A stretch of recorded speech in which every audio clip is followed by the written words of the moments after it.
독일의 철학자 니체는 인간은 약속이 가능한 동물이다 라는 말을 했습니다.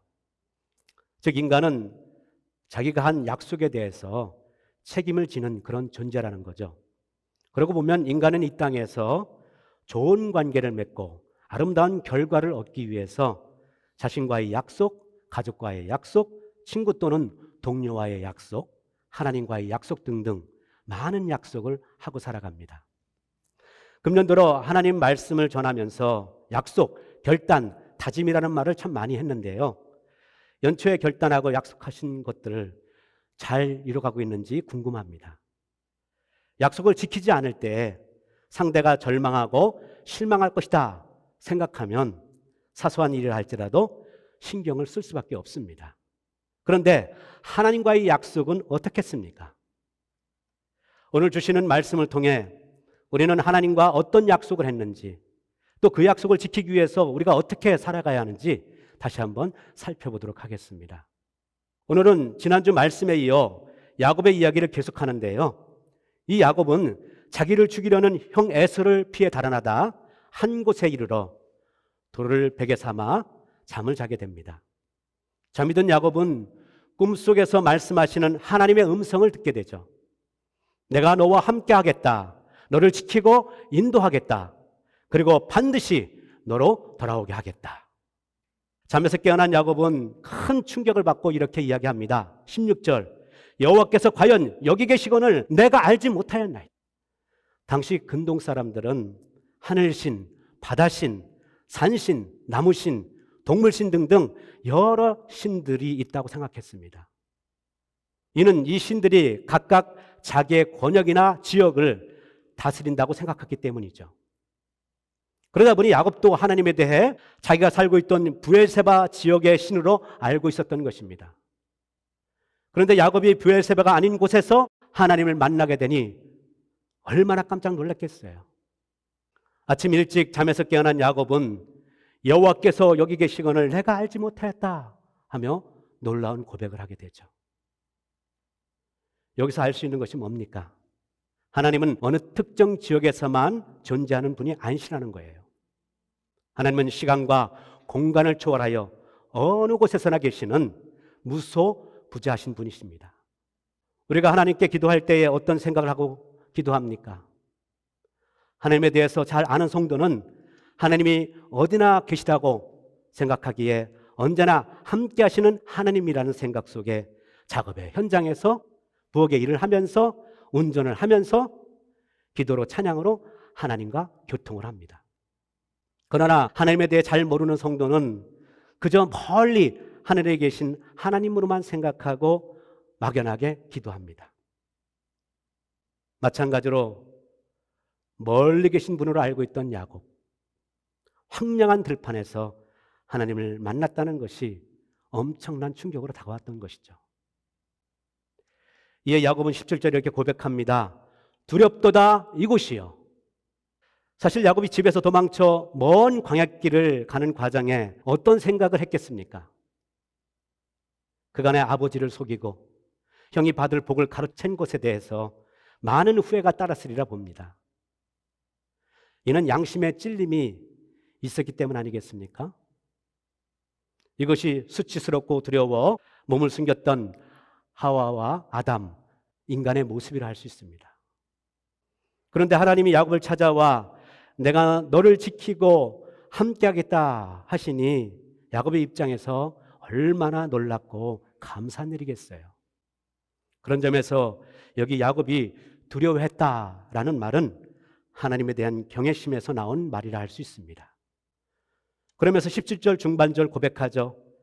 이곳은 다름 아닌 하나님의 집이요 이는 하늘의 문이로다. 그야말로 앞날이 깜깜하고 가슴이 답답했던 야곱이 하나님의 임재를 체험하고 쏟아낸 감탄사라 할 수 있습니다.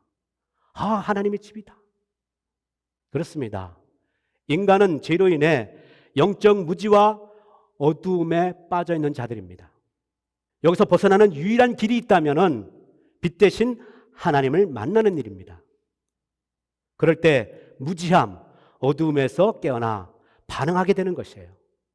바로 베드로가 그러지 않았습니까? 그가 밤이 새도록 그물을 던졌지만은 단 한 마리도 물고기를 잡지 못하고 기진맥진한 채 허탄에 빠져 있었습니다. 그때 예수님이 찾아오셔서 말씀하시죠. 깊은 데로 가서 그물을 던져라. 그렇게 깊은 데로 가 그물을 던지자 놀랍게도 그물이 찢어질 정도로 엄청난 물고기를 잡게 되지 않습니까? 그야말로 바다에서 잔뼈가 굵은 베드로인데 무지하면서 얼마나 부끄럽던지요. 깨닫고 주여 나를 떠나소서 나는 죄인으로소이다 하며 고백하는 것을 봅니다. 사도 바울 역시 그러지 않았습니까? 예수 믿는 자들을 잡으려 가다 부활하신 예수님을 만나고 나서 확 그의 삶이 바뀝니다. 그러면서 반응해요. 이제 내가 주님을 위해 목숨을 바치기까지 복음을 전하겠나이다. 그렇다면 왜 많은 성도들이 하나님의 말씀을 듣고도 무덤덤하게 아무런 반응도 보이지 않는 것일까요? 그것은 내게 주시는 말씀이라 생각하지 않거나 나는 죄인이 아니라 하는 생각 때문 아니겠습니까? 그러나 말씀을 듣고 하나님이 내게 주신 말씀이구나 하고 받아들이는 사람은 부끄러운 마음, 경외하는 마음이 생기며 말씀에 반응하는 믿음이 생기는 거예요. 그런 점에서 자신이 변화되길 바란다면 무엇보다도 거북스럽고 부담스러운 말씀이라 할지라도 나를 위해 두드러 깨우시는 하나님의 음성이구나 하면서 받아들여야 합니다. 그렇게 하나님을 경외한 야고보는 18절 버뜩 일어나 베개를 삼았던 돌을 그 자리에 세워 기름을 붓게 됩니다. 그리고 그곳의 이름을 19절 베델 이렇게 이야기합니다. 베델은 하나님의 집이라는 뜻이죠. 요즘 말로 하나님을 만난 장소, 성소, 교회라 할 수 있습니다. 그런데 야곱이 베델이라 부른 이곳은 원래 이방 땅 루스였습니다. 여기서 할 수 있는 것이 뭡니까? 하나님을 체험한 장소라면 어느 곳이라도 하나님의 집이 될 수 있다는 거예요. 아무리 훌륭하게 지은 교회라 할지라도요, 그곳에 하나님이 임재하시지 않는다면은 그곳은 한낱 건물에 지나지 않을 뿐입니다. 어디 눈에 보이는 건물뿐이겠습니까? 믿는 자의 몸이 성전이라고 했는데요, 하나님의 임재를 경험할 때에 우리의 몸이 전율이 느껴지게 되는 것입니다. 그것을 찬송가 438장에서도 잘 표현하고 있는데요, 가사를 보면은 내 주 예수 모신 곳이 그 어디나 하늘나라. 이 찬송가 작사가가 얼마나 마음을 담고 가사를 썼겠습니까? 우리 438장 3절 가사를 생각하면서 같이 불러볼까요? 분산이 거친 들이 저막이나 궁궐이나 내 주 예수 모신 곳이 그 어디나 하늘나라 할렐루야 찬양하세 내 모든 죄 사함 받고 주 예수와 동행하니 그 어디나 하늘나라. 아멘. 그렇습니다. 초막이나 궁궐이나 내 주 예수 모신 곳 그 어느 곳이든지 그것이 바로 성전, 하나님의 집이 되는 것입니다. 그런 점에서 오늘 우리의 삶 속에서도 베델의 경험이 있어야 합니다. 그럴 때 하나님의 음성이 들려지고요, 하늘문이 열리는 역사가 일어나게 되는 줄 믿습니다. 그렇게 야곱은 하나님을 만나고 나서 20절, 21절 이렇게 고백합니다. 간단히 정리하면은 나를 지키시고 살아갈 여건을 주시고 집으로 돌아오게 하시면 나의 하나님이 될 것입니다. 이런 고백이었습니다. 여기서 이 고백을 소원이라고 했는데요, 이 소원이란 하나님께 엄숙하게 자발적으로 약속하는 것을 의미합니다. 그런 점에서 야곱의 이 소원은 앞으로 가야 할 인생길에 함께 하시며 도와주실 하나님을 신뢰하는 믿음의 고백이라 할 수 있습니다. 믿음은 보이지 않는 것을 믿는 것이요, 믿음은 장래에 이루어질 일을 믿는 것입니다. 우리가 기도할 때 그러지 않습니까? 자녀의 문제를 해결해 주세요, 하나님. 생애의 문제를 해결해 주세요. 질병을 고쳐주세요, 하나님. 이렇게 기도하지 않습니까? 그렇다고 기도한 대로 척척 이루어집니까? 아닙니다. 그러나 기도한 대로 이루어지지 않는다 할지라도, 응답이 더디다 할지라도 믿음의 성도는 하나님을 신뢰하고 따릅니다. 왜겠습니까? 하나님은 우리를 위한 큰 그림을 그리고 계시며 가장 선한 길로 인도하시는 분이시기 때문이에요. 사실 우리의 짧은 시각으로 어떻게 시공을 초월하신 하나님을 판단하겠습니까? 하나님은 가장 합당한 방법으로 우리를 인도하시고 함께 하시는 분입니다. 그러므로 야곱의 고백처럼 당장의 결과가 보이지 않아도 약속에 신실하신 하나님을 나의 하나님으로 모시고 살겠다는 결단이 우리에게도 있어야 할 줄 믿습니다. 자, 그렇게 하나님을 나의 하나님으로 모시겠다 결단한 야곱은 두 번째로 그곳에 하나님의 집, 즉 제단을 세우겠다 서원합니다. 먼저 18절을 보면 야곱이 아침에 일찍 일어났다고 했는데요, 이렇게 서두른 것은 꿈속에서 하나님이 하신 말씀이 마음에 강하게 박혔기 때문이에요. 사실 그렇지 않습니까? 갑자기 하나님을 만났는데 어떻게 그냥 벌떡 일어나지 않고 누워 있겠습니까? 야곱은 벌떡 일어나 베고 자던 돌을 가져다가 세우고 그 위에 기름을 붓습니다. 여기 이 기름은 당시 야곱이 먼 길을 가는 동안 사용할 소중한 재산이라 할 수 있습니다. 그런데 이 기름을 아낌없이 돌 위에 부은 거예요. 우리는 이 야곱의 행동에서 두 가지를 볼 수 있습니다. 첫째로 돌을 세웠다라는 것은 하나님의 임재하심을 기념하기 위해서라 할 수 있고요. 두 번째로 기름을 부었다라는 것은 거룩하신 하나님을 경배하기 위해서라 할 수 있습니다. 그러면서 말하죠. 22절, 내가 기둥으로 세운 이 돌이 하나님의 집이 될 것이요. 이렇게 야곱이 말한 것은 하나님을 기억하고 하나님을 예배하는 삶을 살겠다는 결단이라 할 수 있습니다. 다시 말해 성결한 마음과 정성을 다해 하나님을 예배하고 섬기는 삶을 살겠다 하는 그런 소원입니다. 예배와 섬김에 거룩함이 없으면 교회는 더럽혀지고 무너지고 맙니다. 얼마나 많이 갈등과 부정적인 요소로 교회가 무너집니까? 최근 우리나라가 코로나 바이러스로 난리가 아니지 않습니까? 코로나 바이러스 확진자가 절반이 넘게 신천지 신도라는 뉴스를 들었습니다. 이 바이러스의 근원지가 어디서였습니까? 중국 우한이라는 곳인데요. 이곳에 지부를 둔 이단 신천지 사람들이 그곳에 포교 활동을 하고 한국에 돌아오면서 확산되었다고 하죠.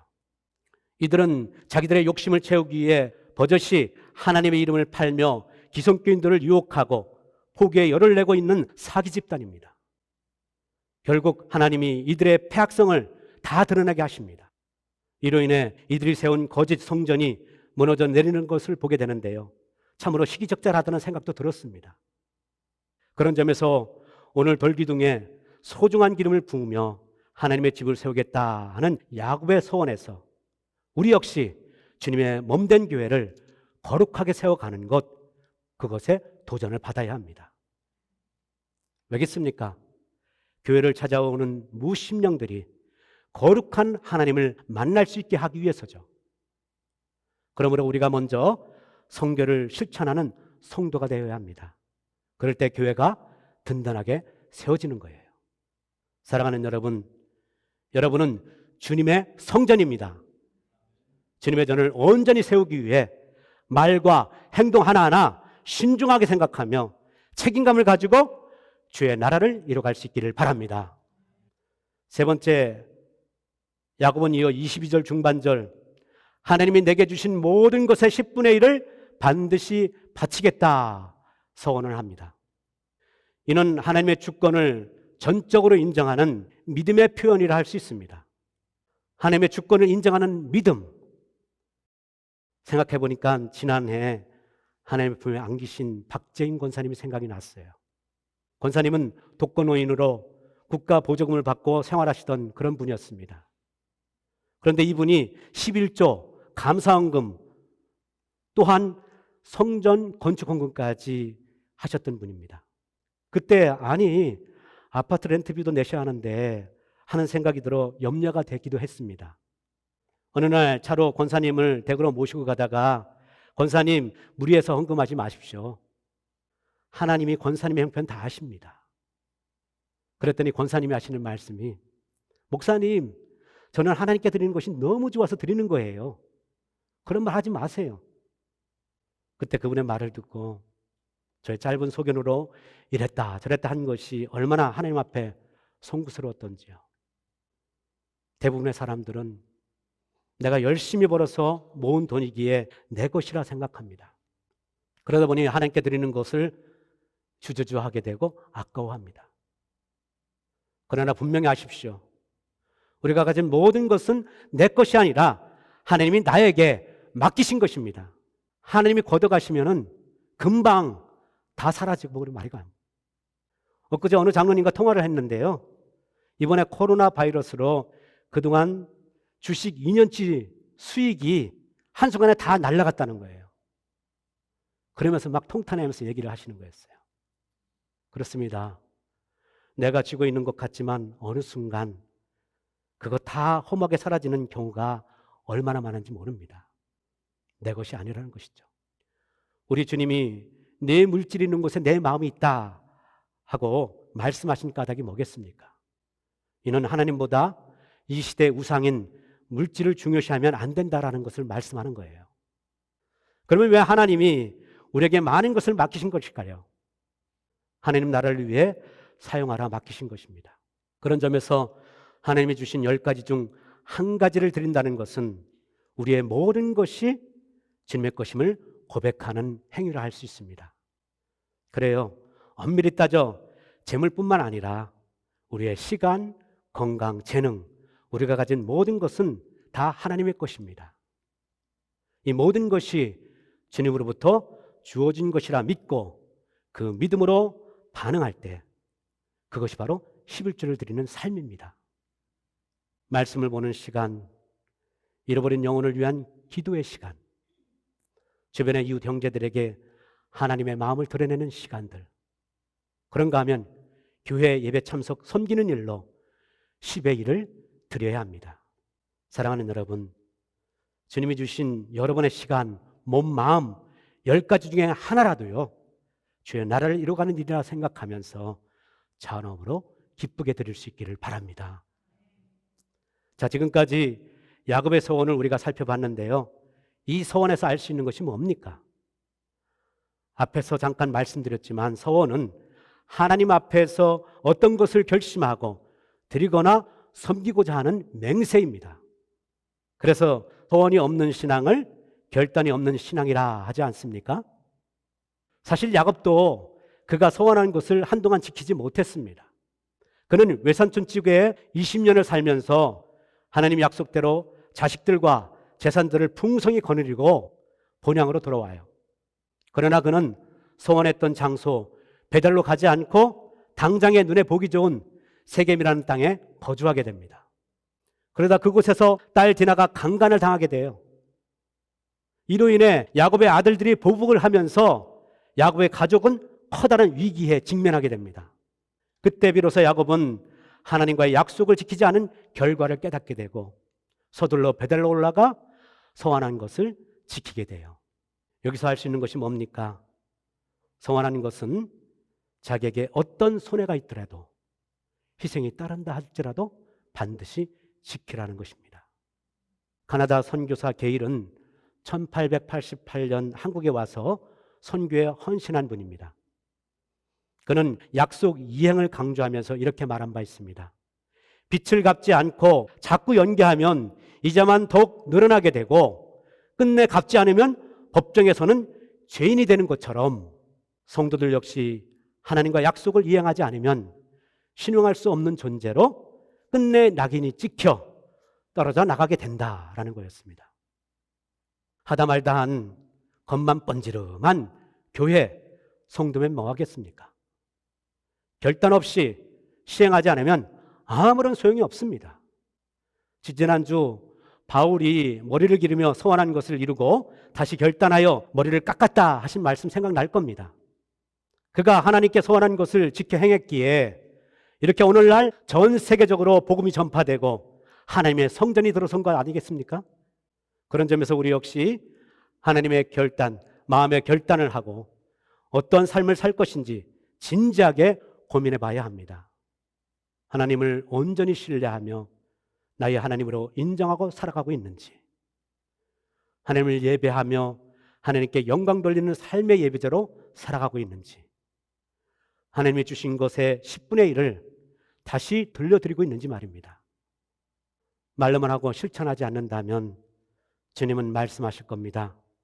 나는 너를 도무지 알지 못한다. 도무지 너를 알지 못한다.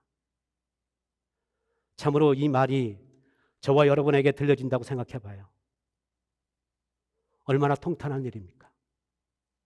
그렇게 많은 시간과 삶을 억제하며 주님의 몸된 교를 오가며 생활했는데요, 주님이 모르신다니요.